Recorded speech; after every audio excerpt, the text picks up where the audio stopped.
салом тамошобинони азиз, нашри навбатии барномаи ҳарбии сиёсии ҳомиёни тоҷикистон аст. пешниҳоди шумо аз маркази матбуоти вазорати мудофиаи ҷумҳурии тоҷикистон. 29 январи соли 2021 қонуни ҷумҳурии тоҷикистон дар бораи уҳдадории ҳарбӣ ва хизмати ҳарбӣ дар тарҳи нав қабул карда шуд ки он аз 10 боб ва 62 модда иборат буда як қатор навовариҳоро вобаста ба тартиби адои хизмати ҳарбӣ, чорабиниҳои давлатӣ ва баҳри тақвият бахшидани захираҳои сафарбарӣ дар бар мегирад ва муносибатҳои ҷамъиятиро дар самти иҷрои уҳдадориҳои ҳарбӣ ва хизмати ҳарбии шаҳрвандони мамлакат танзим менамояд. бахши таҳиянамудаи ҳамкоронамон вобаста ба шарҳу тавзеҳи қонуни мазкур омода гаштааст. мутаваҷҷеҳ бошед. қонуни ҷумҳурии тоҷикистон дар бораи уҳдадории ҳарбӣ ва хизмати ҳарбӣ дар заминаи меъёрҳои қонуни амалкунанда таҳия гардида,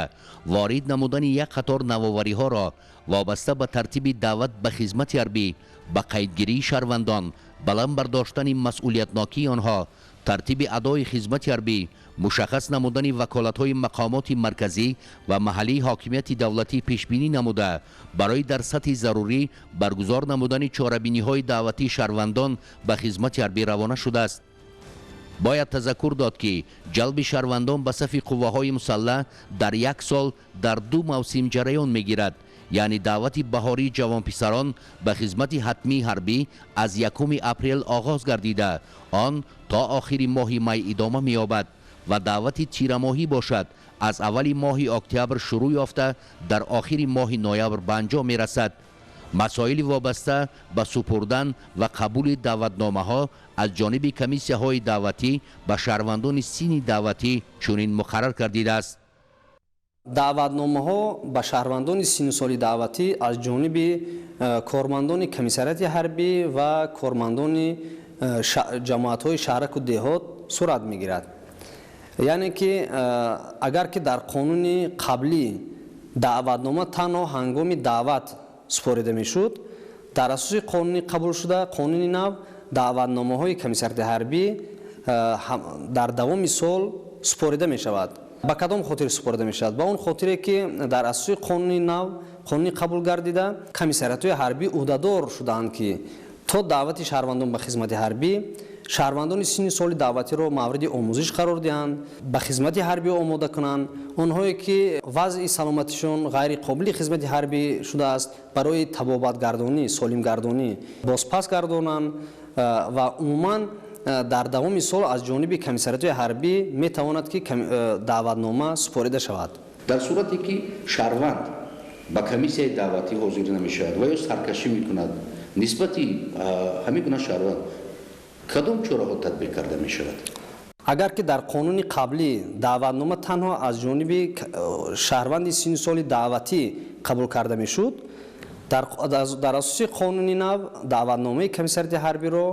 на танҳо худи даъватшаванда метавонад ки падар, модар, бародар ва дигар узви оилаи ӯ қабул намояд. дар ҳолати қабул кардани даъватнома ва наомадан ба комиссияҳои даъватӣ ва комиссарияти ҳарбӣ дар асоси кодекси ҳуқуқвайронкунии маъмурии ҷумҳурии тоҷикистон дар ҳолати набудани таркиби ҷиноят ба ҷавобгарии маъмурӣ кашида мешавад. агар ки аз ҷониби даъватшаванда баъд аз қабул намудани даъватнома саркашии рӯйрост бошад, яъне ки рӯйрост аз хизмати ҳарбӣ саркашӣ намояд, дар асоси кодекси ҷиноятии ҷумҳурии тоҷикистон ба ҷавобгарии ҷиноятӣ кашида мешавад. масалан синни соли даъватӣ ҳастанд, дар муҳоҷирати меҳнатӣ қарор доранд ва ё бо ягон сабабҳои дигар берун аз кишваранд. дар ин вақт нисбати онҳо чӣ чораҳо татбиқ карда мешавад? дар ҳолате ки шаҳрванди синни соли даъватӣ дар ҷои истиқомати худ қарор надорад, дар муҳоҷирати меҳнатӣ ё ки берун аз кишвар қарор дорад, бояд ки дар асоси талаботи қонуни ҷумҳурии тоҷикистон дар бораи уҳдадории ҳарбӣ ва хизмати ҳарбӣ аз қайди ҳарбӣ худро барорад. дар ҳолати набаровардан аз қайди ҳарбӣ ки муҳлати онро 45 рӯз муқаррар кардааст, шаҳрванд ва аз қайд набароварда аз ҷумҳурии тоҷикистон ба хориҷ ба дигар давлатҳо сафар намояд бе баровардан аз қайди ҳарбӣ ва аз ҷониби комиссарияти ҳарбӣ пешниҳод намудани ё додани даъватномаи комиссарияти ҳарбӣ оиди ҳозир шудан нисбати чунин шаҳрвандон низ ҷавобгарии маъмурӣ пешбинӣ гардидааст. طبق طلبات قانون جمهوری تاجیکستان درباره عهدهداری حربی و خدمت حربی جوان پسران جنس مردی از 18 تا 27 ساله که مؤسسه های میانه عمومی و یا میانه کسبی را ختم کردند خدمت حتمی حربی برای آنها 24 ماه مقرر کرده شده است. شهروندانی که دانشگاه و دانشکده ها را با کافدرهای حربی ختم می نمایند تنها بعد 12 ماه خدمت حتمی حربی به آنها رتبه اولین افسری داده می شود، زیرا آنها در کافدرهای حربی اختصاصهای گوناگون را به طور نظروی از بر کرده همچون متخصص به صف ارتش شامل می شوند و درسهای نظروی خود را به طور عملی تقویت بخشیده بعد 1 سال خدمت سزاوار رتبه اولین افسری یعنی لیتنانت خرد می گردند. همزمان طبق مقررات همین قانون شهروندانی که مؤسسه های عالی تعلیمی را بدون آموزش در کافدره های حربی ختم کردند آنها نیز به مدت 12 ماه به خدمت حربی جلب می گردند ولی بعد انجام مهلت خدمت به آنها رتبه حربی تا سرژانت داده می شود. شهروندانی که هنگام تحصیل از دانشگاه و دانشکده ها و دیگر مؤسسه های تعلیمی خارج می شوند حقوق به تأخیر گذاشتن مهلت دعوت به خدمت حربی را از دست می دهند. باید مخصوص قید نمایم که اون دانشجویانی که بار اول در شعبه های روزانه مؤسسه های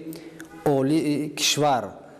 در همچون بکالور و متخصص تحصیل می نمایند مهلت خدمت حربی آنها در این دوره به تأخیر گذاشته می شود. هنگام خارج شدن از دانشگاه و دانشکده ها شهروندان علاقه این حقوقی در قانونگذاری پیش بینی گردیده را از دست می دهند، یعنی که آنها می توانند که به خدمت حربی دعوت کرده شوند. اون دانشجویانی که هنگام تحصیل به رخصتی اکادمیکی می برند آنها به خدمت حربی دعوت کرده نمی شوند، چون که آنها در روی خط دانشجویان این یا اون مؤسسه های تعلیمی وجود دارند خارج کرده نشدند، یعنی که از قانون از معیاری مقرر نموده قانون عاید به تأخیرگذاری استفاده می نمایند. آنهایی که مثلا دیدیم که در زینه های ماجستر و یا دکتر تحصیل میکنند اینها نیز به خدمت حربی جلب کرده میشن. البته قانون مذکور تنها 2 زینه تحصیل را به تأخیر گذاشته است، یعنی که آنهایی که در زینه تحصیل بکالور و متخصص تحصیل میکنند مهلت خدمت حربی آنها به تأخیر گذاشته می شود و دیگر شهروندانی که در زینه های تحصیلی ماجستر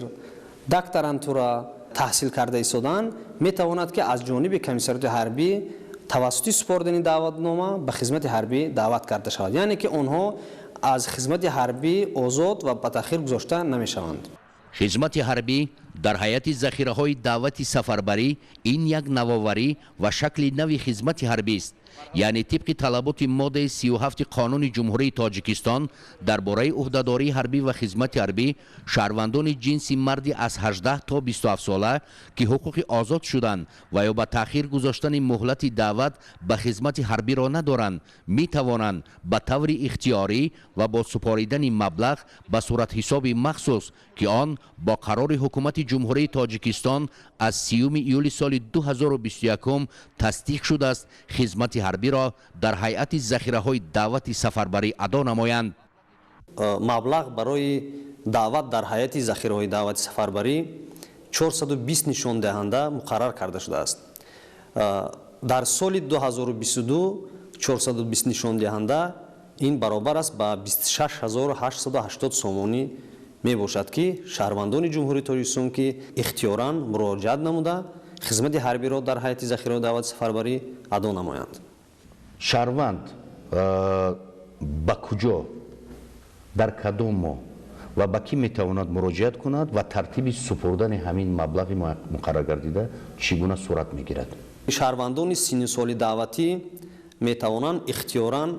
برای ادا نمودن خدمت حربی در هیئت ذخیره دعوت سفربری با کمیسریات‌های حربی نزد محلی زیست مراجعت نمایند. کمیسریات حربی در حالت مراجعت نمودن شهروند سن سال دعوتی شهروند مذکور را از کمیسیه دعوتی و طبی میگذراند дар ҳолати қобил ба хизмати ҳарбӣ будан, яъне ки вазъи саломатиаш санҷида мешавад ва тибқи дархости комиссарияти ҳарбӣ дар бонкҳои амонатгузорӣ амонатбонк маблағи муқарраршударо месупорад ва барои адои хизмати ҳарбӣ расиди онро ба комиссарияти ҳарбӣ месупорад ва тавассути ариза ба хизмати ҳарбӣ дар ҳайати захираҳои давлати сафарбарӣ номнавис карда мешавад. муҳлати муроҷиат ё ки вақти муроҷиат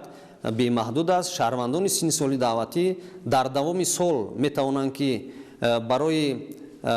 адо намудани хизмати ҳарбӣ дар ҳайати захираҳои давлати сафарбарӣ муроҷиат намоянд ва тибқи тартиби муқаррар гардида шаҳрванд баъд аз супоридани ариза барои адо намудани хизмати ҳарбӣ дар ҳайати захираҳои давлати сафарбарӣ уҳдадорӣ пайдо менамояд ки дар муҳлати 5 шабона рӯзи корӣ маблағи худро дар бонкҳои амонатгузорӣ амонатбонк шахсан супорад ва расиди онро ба комиссарияти ҳарбӣ оварда пешниҳод намояд. дар ҳолати риоя нагардидани муҳлати муқаррар намудаи қонунгузорӣ шаҳрванди мазкур ба хизмати ҳарбии ҳатмии муҳлатнок фиристода мешавад. маблағҳои пулие ки барои хизмат дар ҳайати захираҳои даъвати сафарбарӣ ба суратҳисоби махсуси вазорати мудофиа гузаронида мешавад, он пеш аз ҳама барои таъмини амволи шайъӣ, маводи хӯрокворӣ, сӯзишворӣ, лавозимоти ҷангӣ ва дигар намуди таъминот ки ҳангоми гузаштани ҷамъомади якмоҳаи ҳарбии саҳроӣ пешбинӣ гардидааст истифода мешавад. ҳамзамон сарфи маблағи мазкур барои бунёди қисмҳои ҳарбии алоҳида дар ҳудуди гарнизонҳои ҷумҳурӣ, ташкили пойгоҳҳои моддӣ техникӣ, сохтмони бино иншооти аҳамияти ҳарбӣ дошта, таъмиру тармими онҳо,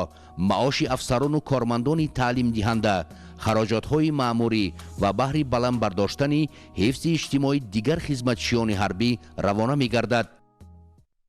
бо ҳамин тартиб нимаи аввали моҳи январи соли 2022 дар пойгоҳи маркази таълимии фахрободи вилояти хатлон 285 нафар ва дар маркази таълимии чороғдарони вилояти суғд бошад 164 нафар сарбозоне ки ихтиёран ва бо пардохти маблағи муайян дар ҳайати захираҳои даъвати сафарбарӣ ҷалб гардида буданд, уҳдадорӣ ё худ хизмати ҳарбиро бо гузаштани ҷамъомади якмоҳаи ҳарбӣ адо карда баҳри садоқат ба халқу ватан савганди ҳарбӣ ёд намуданд.